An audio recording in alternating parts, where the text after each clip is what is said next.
What up, guys? JJ here, certified aquaculture dealer and breeder, and today I'm going to tell you everything you need to know about breeding guppies.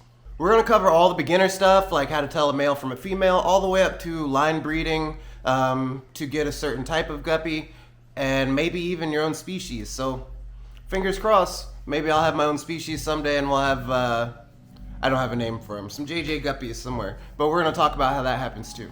So guppies are one of the easiest fish to breed because they are what we call live bearers.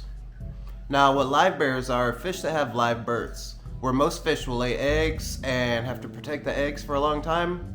Guppies and other live bearers actually carry their young and bear them, and then they come out swimming. So that makes these guys especially beginner friendly for breeding because you don't have to do a lot of the intermediate care. You can just put some guppies together and see what happens. So let's start at the beginning. How do you tell a male and a female apart? Well, in general, males are more colorful and the females are less colorful. Males will be a little smaller than the females. And here's the definitive part, the anal fin. There's a fin on the underside of the fish. The males will have one that's kind of pointy like this, and the females will have one that's more like fan-shaped or triangular. And that's the number one definitive way to do it. So if you're not sure if you're seeing breeding behavior in your tank, after you know your males and females, you'll see if it's the male chasing the female, and if he is, you'll probably see that anal fin start coming up towards her. And that's basically how they do it. And then a couple weeks later, she'll have those eggs all the way carried, and you have some guppy babies, hopefully.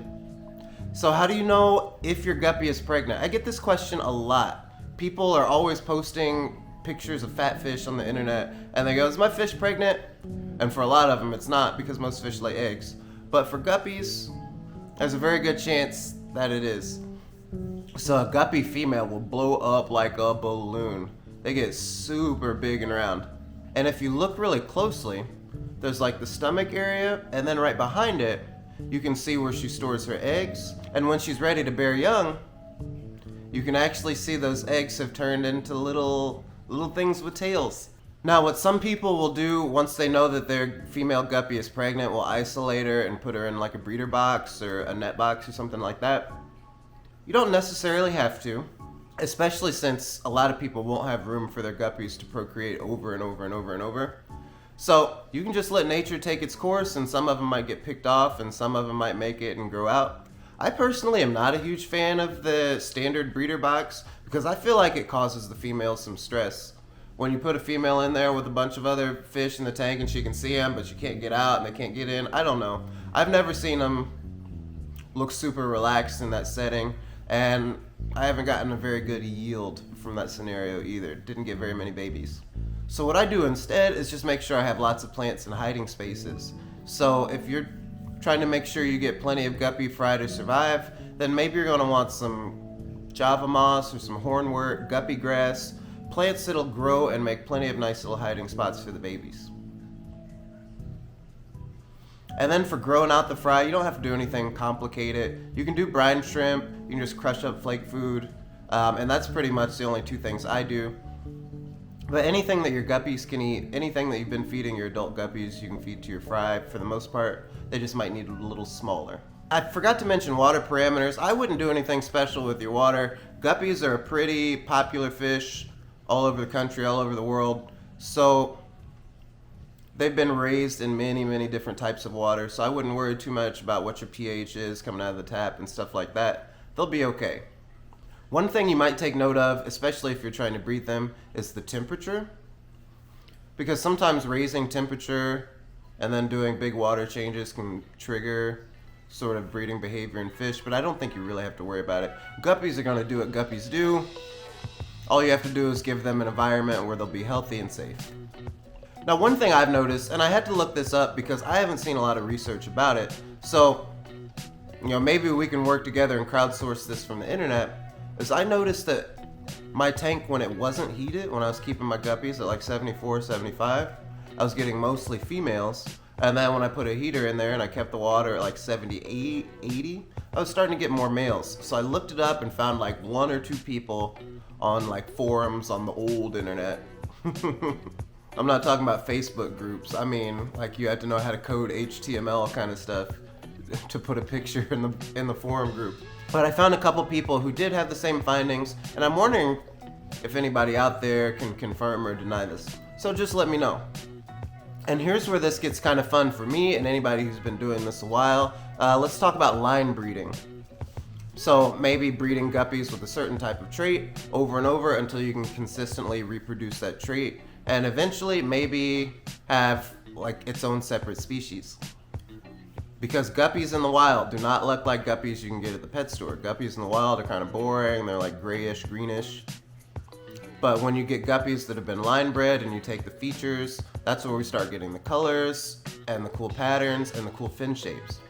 So I went a long time without intentionally like trying to breed anything for my guppies. I had a couple different types. I had some cobra guppies and I think a couple of those tequila sunrise guppies.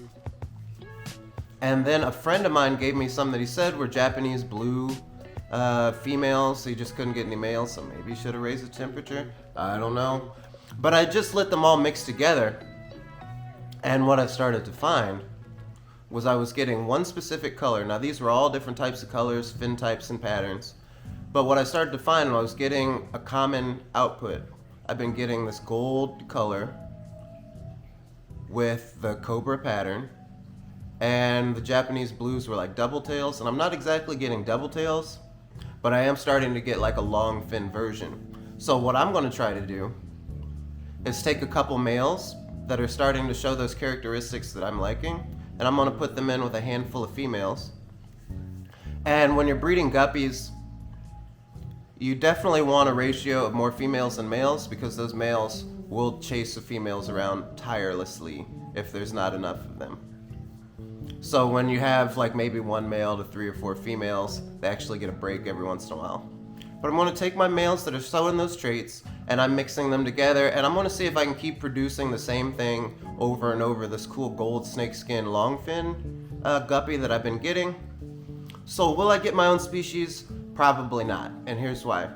Basically what you have to be able to do is reproduce on a large scale, large enough for it to be distributed, or you get some and you give some to a friend and let them breed them, and eventually it gets out that the same kind of guppies are coming out over and over and over, enough to where it's actually popular enough for people to notice in the world. And I'm not producing thousands of guppies. I might produce a couple hundred guppies, and maybe they'll end up out in the world. I might give some to my local fish store. We'll see. But that's it for me, guys.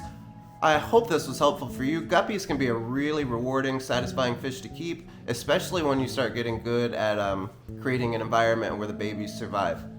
So if this video was helpful for you, don't forget to hit that like button and subscribe for more content. And if you ever need plants or supplies for your aquarium, check them out at jjgills.com. You get some hornwort or some java moss for your breeding tank. We usually have it. Alright guys, thanks so much for watching. I'll see you in the next one.